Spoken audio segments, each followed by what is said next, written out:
Get out of the way, I have to get to soccer practice. Ah, yes, the age-old question. Keep the old family minivan with 200,000 miles running for as long as possible, or upgrade to the shiny new ride. That's what we're here to go over today. Hey everybody, it's Charlie from Daily Motor. Today we're going to be taking a look at our 2006 Chrysler Town & Country and the 2022 Kia Carnival.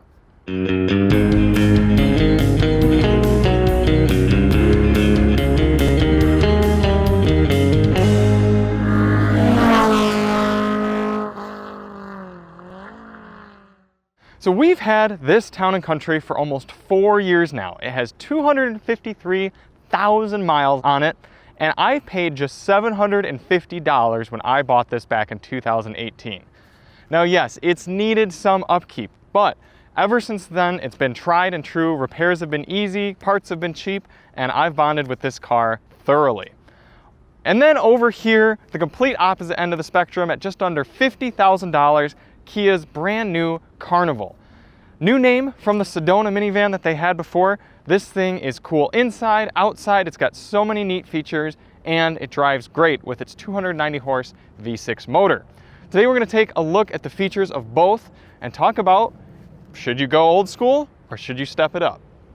So the Kia Carnival, starting over here. Nathan, what did you think when you first saw this? This thing is striking, isn't it? It's gorgeous, well proportioned, well styled, lots of attention to detail. It looks really good. It practically looks like an SUV, especially next to the very soft, smooth design of the Town & Country. I mean, look how blunt this grille is, the differences in height, the big old wheels. What are these? They got to be at least 20s.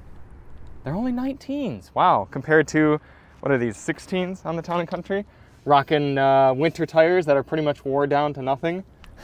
Can we look at my favorite detail on this? Yeah. The diamond pattern C-pillar. Yep. That is... It's even textured too, Yeah. like you feel it. That's just... I've never seen a car with that much attention to detail on the C-pillar. It's cool because Kia knew if we're going to come up with a new minivan, we have to make it striking. We have to make a statement with it. And they totally did, not only from the outside looks, but also the inside. Powering it open, we've got orange seats. It truly is a Carnival in here.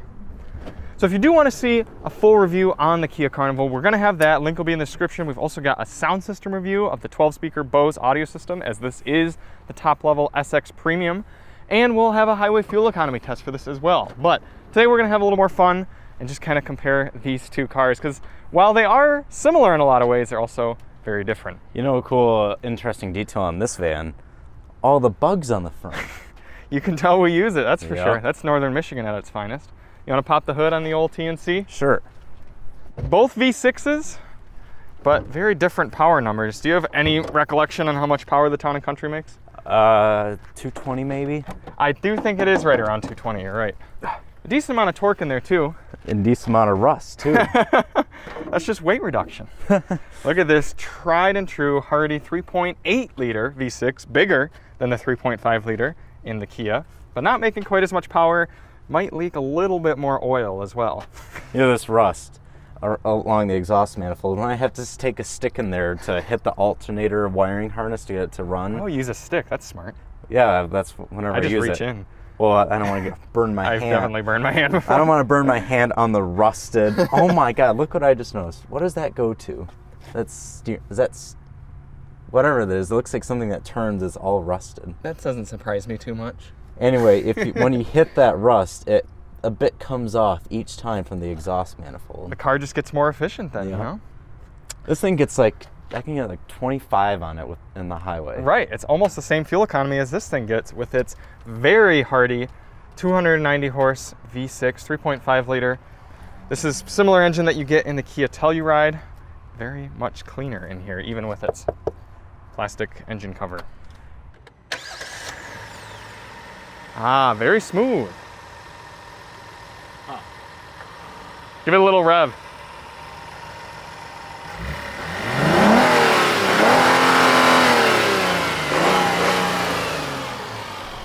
Very smooth, isn't it? Yeah.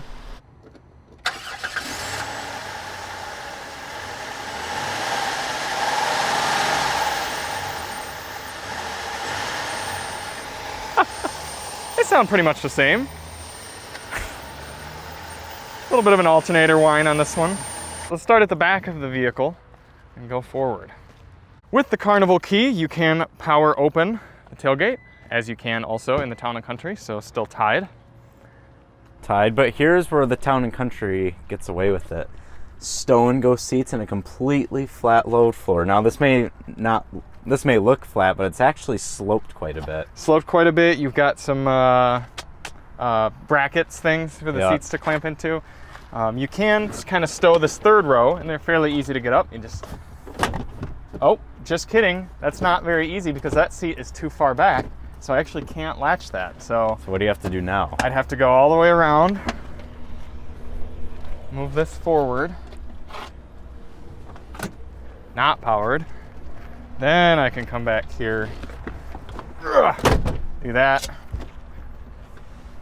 Boom. This one,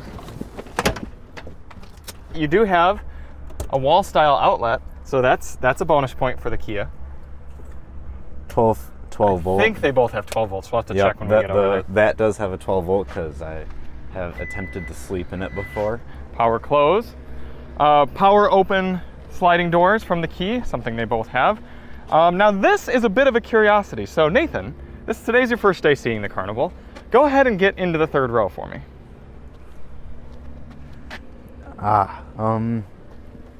No, you see.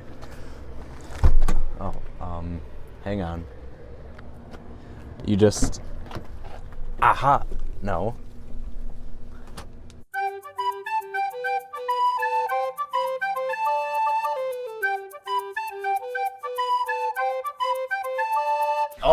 Oh. Hey, you did it. Wow. Very easy, huh?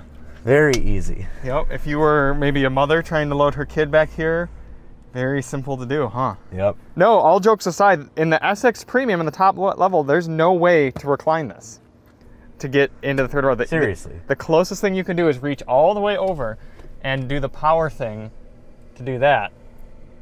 But if you had a car seat in here or something like that, it would be nearly impossible.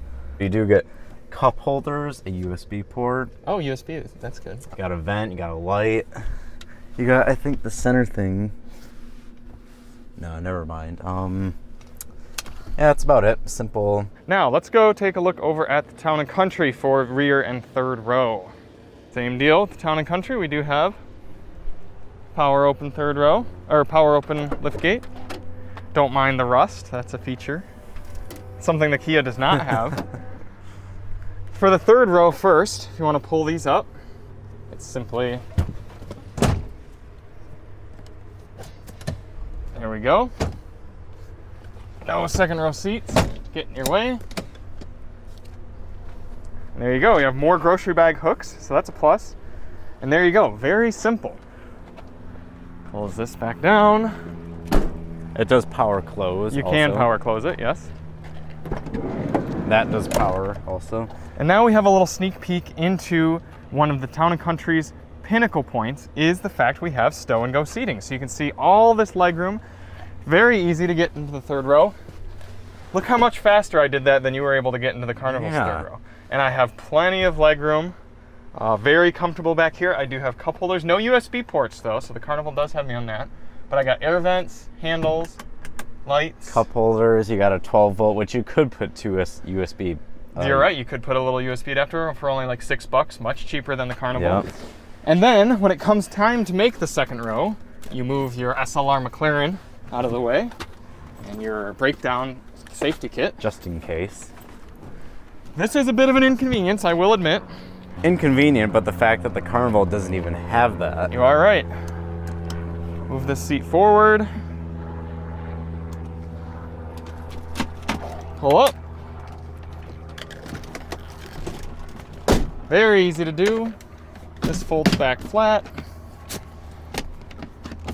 And you have yourself a second row. You got cup holders, I think. I don't know what that. Yep. Even though that's missing, that's a feature. I didn't even know that existed until now. You can come right in. You've got center armrests, both side armrests actually. Very comfortable. You can recline it back. Look how much you can recline. This is great. I'm so comfortable. I've got air vents. I have a DVD player. Very nice. Very classy. I have second and third row climate control, individual, air vents. This is a nice place to be, and a very flat load surface. And then, when Nathan wants to get into the third row of this one,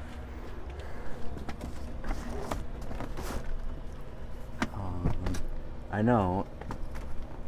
Wait. Yep. Look how much easier that is. Now, your baby would still get squished if you had a baby in a car seat here. But oh, wait. Isn't there a way you can... Ah, yes. That would allow the car seat to stay. And it's fairly comfortable, about as comfortable as the Kia. Yeah. One finger. Ah, there we go. Very easy. Just step on out. One finger. All right. And I'm gone. Let's go compare second row amenities with the Carnival. So once we get our seat back into position here, let that power back that way. That takes some muscle right there. Now from this point forward, actually quite comfortable in here. You have the double armrest, just like the Town & Country. Power adjustment, so that is a win for the Kia. And check this out, this is neat. You start holding this button, and the whole seat starts to turn into lounge position. This is pretty darn nice. Bring up your leg rest. Tell me you've ever seen a more comfortable second row in a minivan. I have not. This is pretty awesome. It's even comfier when you're in the passenger seat because you got little buttons here, Mm-hmm. and you can control the passenger seat and get more room. Absolutely. And then when you're ready to come back, you hold the restore button, just like that. What else do we have back here? We actually have two screens for either playing, probably not DVDs, but you could plug in HDMI or USB and stream all sorts of stuff. You have another wall style outlet. You have another 12 volt, some storage, USB-A ports, vents, second and third row climate control with auto setting, and a few other gimmicks that we'll have to check out from the front. Oh, and a panoramic, or not panoramic, but a sunroof that can open, so that's pretty neat. Now Nathan, if your butt were a little too warm, take a look over onto the door over there. Oh wow, I've got cooling seats.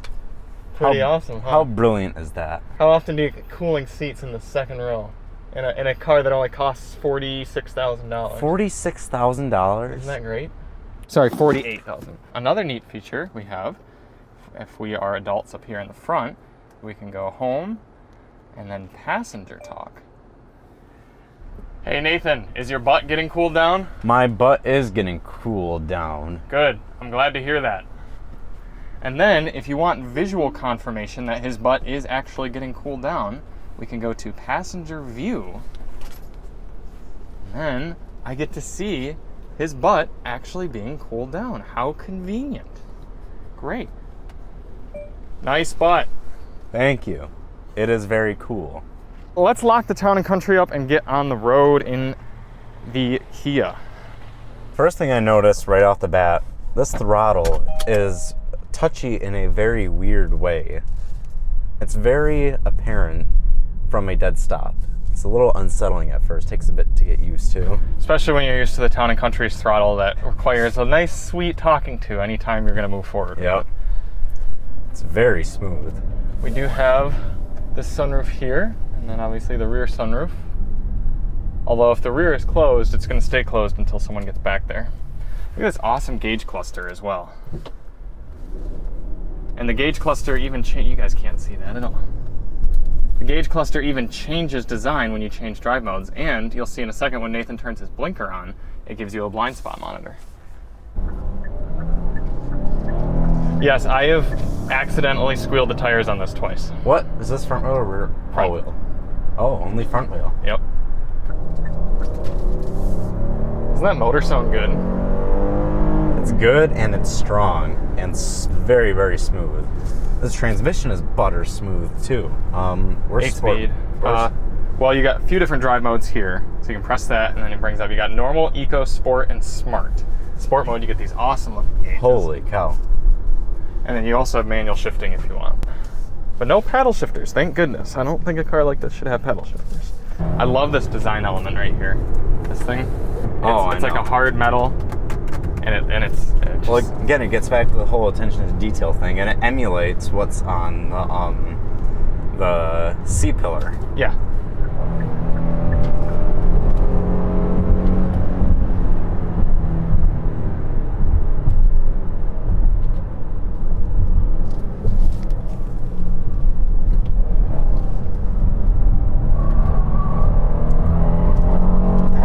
Better than I thought it would. Obviously, vans like this are typically driven by people who might not be that familiar with too many different cars and not be too concerned with driving. So for you just getting in it, how comfortable of a vehicle has it been for you? Like all Kia and Hyundais, it's extremely comfortable. So you got familiar pretty quickly? Yes, right away. It's just like being right at home. Get out of the way, I have to get to soccer practice. All right, let's go into eco mode. I love how satisfying these types of shifters are. Thunk. I do too. It's almost a good fidget to just be able to sit there going doot, doot, doot, doot. Oh, I love the gauges in eco mode. They got like that microwave style of numbers on it. Yep. Digital clock looking type thing. You commented this has the new Kia badge and you like it quite a bit. I do, and I like the new Kia steering wheel also. From the passenger seat, I've got a little bit of cargo storage over there. I've got more in the door. We've got wireless device charging in here. We have a little bit of storage there. Huge center storage well. A few cup holders. Also, Nathan tried to turn my heated seat on earlier, and that allows me to demonstrate. You've got heated and cooled, and I kind of like how you go up for heat, down, down, down toward cold for cold.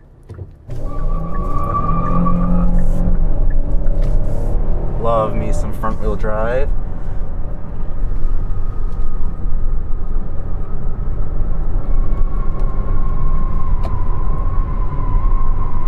That's pretty good. Whoa. Oh. Front wheel drive is fun. I will give it that. All right, while we're on the highway, I'll talk about front wheel drive later. Normal. So, steering wheel seems to be pretty straight. Not really any vibration. Moderate for sound in here, I'd say. Not too loud, too quiet. Go ahead and engage the cruise control with the smart steering. Yep, and then just go ahead and, yeah, there you go. Once take your hands off the wheel. Isn't that amazing? It is amazing. It's slowing me down from this Equinox who apparently thinks it needs to go slower than a minivan around a corner. And again, the wheel is just doing it all for him. Brilliant. Yeah. Takes these bumps pretty well, doesn't it? Yeah. Oh, the ride is really good. Yep. Overall driving, top notch. A+. Look at that beautiful town and country just waiting for us in the distance. Overall, good marks for driving experience in the Carnival. Yep. Chrysler Town and Country. No button to keyless unlock it, so that is a downside. No push button start either. You gotta just key it. Get the aircon going. 253,000 miles. We do have heated seats, but no cooled seats. No Bluetooth audio streaming, but we do have an auxiliary input, which the Kia does not have. Sunroof, so, tied there. Column shifter, ultimately better than, and one feature of the Town & Country is you can barely see out the windshield with all these bug marks. No cabin talk feature, so you are gonna have to turn your head back to yell at your kids. And if you wanna see how many French fries they have left, you actually have to turn your head back and look, and go like this, rather than just putting the camera on. Another feature of the Town & Country is straight doesn't always mean straight with the steering wheel. So you actually get, you get to live life a little more excitedly, and sometimes the steering wheel just kind of wiggles on itself because the control arms don't kind of latch into the frame anymore. You get to see a lot of brethren like this being driven by some of McDonald's finest.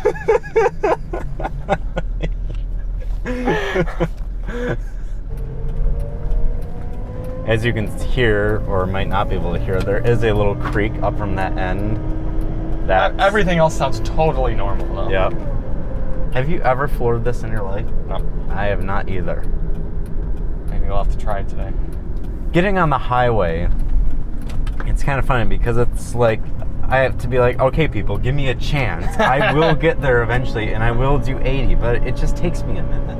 So here's a feature you can see once we come and straighten around this bend, is the steering wheel likes to just make sure you're paying attention and gives you a little wiggle to kind of just, you know, be like, hey, how's it going? Oh, we're going to pull over to the side? Okay. It's a very nice feature with the 250,000 mile Town and Country. Brakes, slightly less grabby than the Kia, I will say. And it kind of tends to go one direction when you brake, I noticed. It kind of depends on its mood. Throttle is not as jumpy as the Kia's though. Oh, it's much smoother. Yeah. No digital speed readout, so that is a bit of a bummer, but some nice looking gauges that only stay one design. And half as many forward gears as the Kia, only 4 speeds rather than 8. So much easier on your transmission, you're not shifting as often. Fairly smooth ride. Yeah. So we are going to slow down a bit for oversteer here because I'm worried about this entire car breaking in half. No full throttle, full lock understeer through the corner. No aggressive downshifting, although I could downshift into third like this. Oh, that's neutral. Oh. Very good. It did it. No blind spot camera, so you do have to turn your head and look, although the visibility in back is really quite good. The tires only squeal because this has worn down winter tires and it's like 80 degrees out. Yeah. Taking these bumps well. Very comfortable too. This is smoothed out from years of sweat. And, years of sweat, hanging, drooping body skin with McDonald's fried grease on it. Yep. Very open car area around here, so you could put maybe a purse or a big McDonald's bag. Which I have done. These cup holders come out, can fit a big gulp very easily, and you've got some storage here and even more in there with a 12-volt outlet in there. Wow. Yeah. 2 12-volt outlets here too, because you're going to have a radar detector, of course, driving a Town and Country. These things make a very high quality rationing sound. They really lock your drink in there. Yep. So you can do aggressive cornering. You can control the doors and everything from up here. You can also use liters per 100 kilometers for your average fuel economy. That's a very fancy feature. Yeah. Do you actually have navigation in here? If you go, there's no nav disc in it, but it does have the capability of doing nav and Sirius XM satellite radio. So, and you can adjust your bass and treble. So that's nice. Okay, let's see. What speed do we dare take the Town and Country at around the roundabout? There's no handles up here to grab. 40.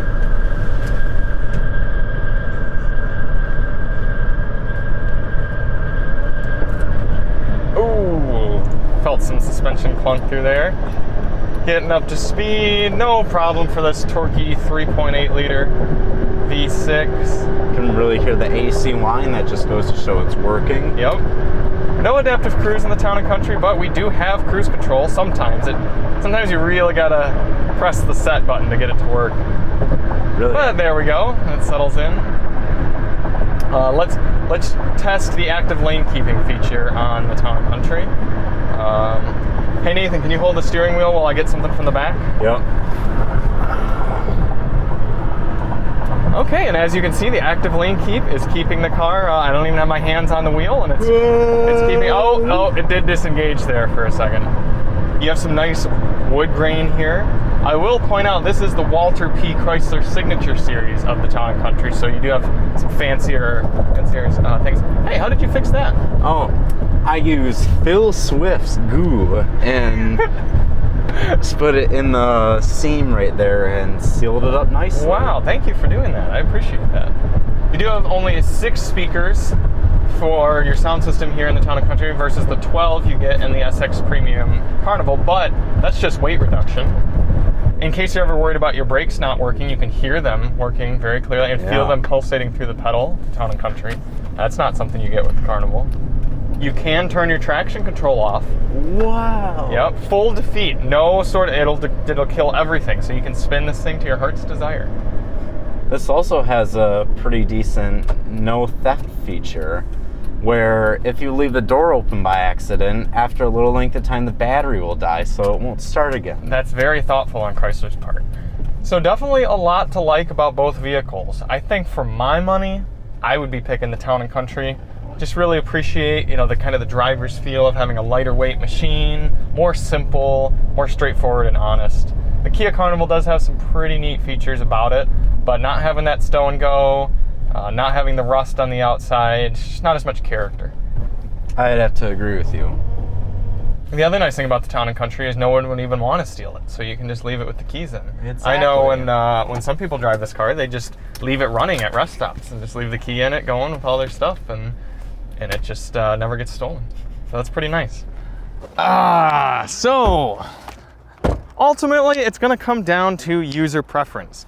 Do you want to fork away a big chunk of your life savings, $48,000 to get the fancy, very nice, very striking looking Kia Carnival, or for the same price you could buy over 50 of these Town and Countries and have a different one for each week of the year? So if anything breaks, you can just switch on over to your next Town and Country.